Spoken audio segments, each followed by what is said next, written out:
Hi student, आज हम पढ़ेंगे अपरिमेय संख्याओं के बारे में। अपरिमेय संख्याएं क्या होती है? पिछली वीडियो में हमने परिमेय संख्याओं के बारे में अध्ययन किया था। परिमेय संख्या क्या होती हैं आज हम पढ़ेंगे। जैसे कि आप देख रहे होंगे परिभाषा में लिखा है कि जो संख्या परिमेय नहीं होती हैं वह संख्या अपरिमेय संख्या कहलाती हैं। जो संख्या आपकी परिमेय संख्या नहीं होती है वो संख्या क्या कहलाती है? अपरिमेय संख्या कहलाती है। जैसे कि आपको मालूम ही होगा कि साधारण भाषा में हम समझते हैं तथा साधारण भाषा में ही हम समझाने की कोशिश करते हैं।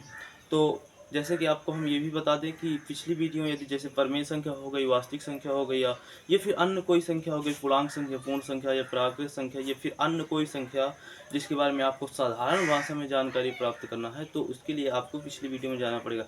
यदि आपको यह वीडियो अच्छी लगे तो आप अवश्य उन वीडियो को देखना, जिससे वो भी आपको समझ में आएंगी।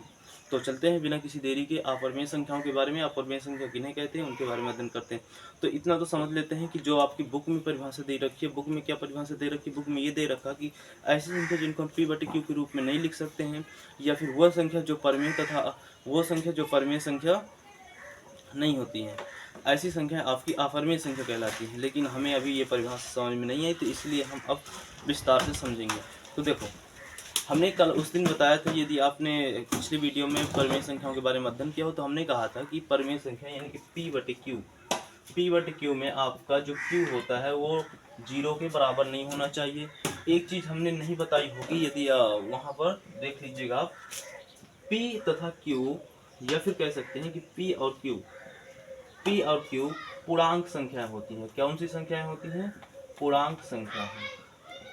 पूर्णांक संख्या होती है। p और q जो होती हैं वो एक पूर्णांक संख्या है। p और q दोनों ही पूर्णांक संख्या हैं।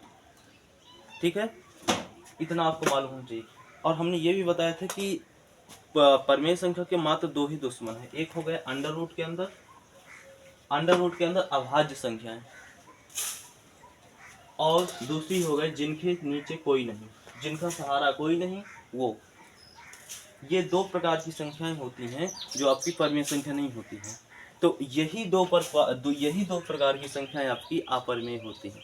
स्पष्ट रूप से परिभाषा लिखा कि ऐसी संख्या जो परिमेय नहीं होती। तो परिमेय तो सभी संख्याएं होती हैं ना, मात्र इसी दो ही टाइप की संख्याओं को छोड़ करके सारी संख्याएं तो परिमेय ही होती हैं। तो दो ही तो बची शेष, तो दो ही तो अपरिमेय संख्या होंगी। समझ में आ ही गया होगा। तो चलते हैं विस्तार से पढ़ने की कोशिश करते हैं, आगे चलते हैं।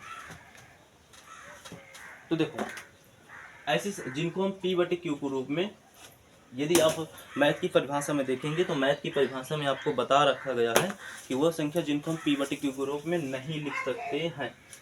अर्थात जैसे हमने कह दिया √2, √3, √5, √2, √7, ये संख्या। क्या ये अंडर रूट के अंदर अभाज्य संख्या? यदि आपने अभाज्य संख्याओं के बारे में अध्ययन नहीं किया तो आप पिछली वीडियो में जाके देख सकते हैं। ये देखो, अंडर रूट के अंदर अभाज्य संख्याएं हैं ना, और ये संख्याओं का अगर कोई सहारा भी होगा, यदि कोई सहारा भी है नीचे, यदि कोई सहारा भी होगा तो भी ये परिमेय संख्या नहीं है ना, यानी कि ये अपरिमेय संख्या होगी। और हम अपरिमेय संख्या कैसे पहचाने? सिंपल है, जो आपके परिमेय संख्या के दो दुश्मन होते हैं, एक ये होते हैं। अंडर रूट के अंदर अभाज्य संख्या यदि है तो वो परिमेय संख्या नहीं होगी, अर्थात वो अपरिमेय संख्या है। अंडर रूट के अंदर अभाज्य संख्या जो किसी से ना कटे वो आपकी अपरिमेय संख्या होगी।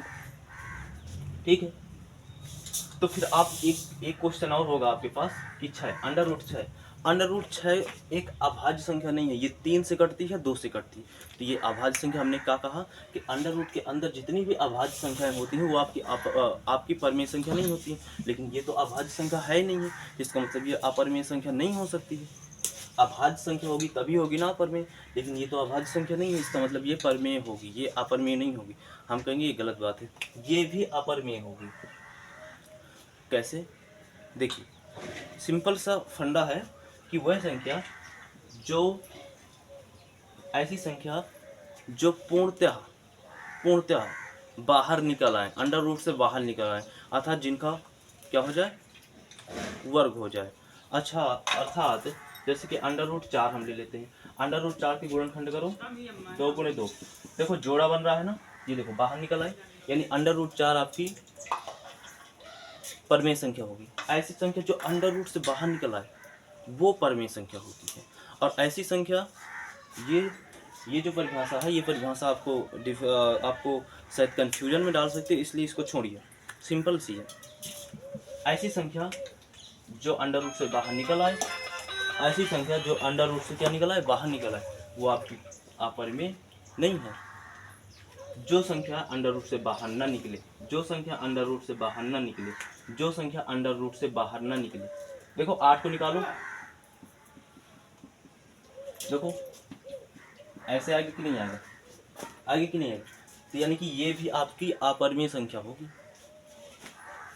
ऐसे ऐसे ऐसे कर देते हैं, ऐसे 0 के बटे में कुछ है, इसका मतलब ये परिमेय संख्या होगी।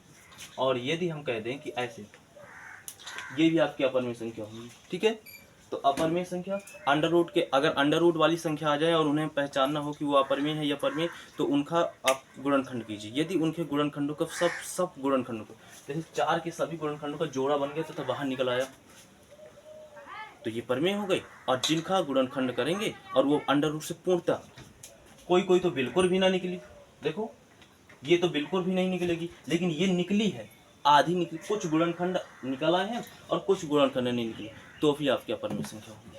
तो अपरिमेय संख्या तथा परिमेय संख्याओं में कोई कन्फ्यूजन, परिमेय संख्याओं के लिए आपको विस्तृत रूप से जानकारी के लिए पिछली वीडियो में जान पड़ेगा। अपरिमेय संख्या वो संख्या जो अंडर रूट से बाहर न निकले, अंडर रूट से बाहर नहीं निकलेगी, पूर्णतः बाहर नहीं निकलेगी, ठीक है, जो अंडर रूट से बाहर ना निकले, और यदि निकले भी तो पूरी ना निकले, ये तो फिर निकलेगी ना, तो आपकी वो अपरिमेय संख्या होगी। तथा जिनका कोई सहारा ना हो, जिनके बटे में 0 हो, जिनका कोई सहारा ना हो, जिनका कोई सहारा ना हो, ठीक है, वो आपकी अपरिमेय संख्या होगी। तो 2 प्रकार की अपरिमेय संख्या होती है। चलिए हम एग्जाम्पल में लिख लेते हैं। यहाँ पर एक क्वेश्चन और है कि पाई क्या अपरिमेय संख्या होती है? तो हाँ जी, ये पाई एक अपरिमेय संख्या है। और ये अपरिमेय संख्या पाई क्यों है, ये हम अब अगली वीडियो में समझेंगे। अभी इस वीडियो में समय की थोड़ा अभाव है, इसलिए हम पिछली वीडियो में समझेंगे, ठीक है।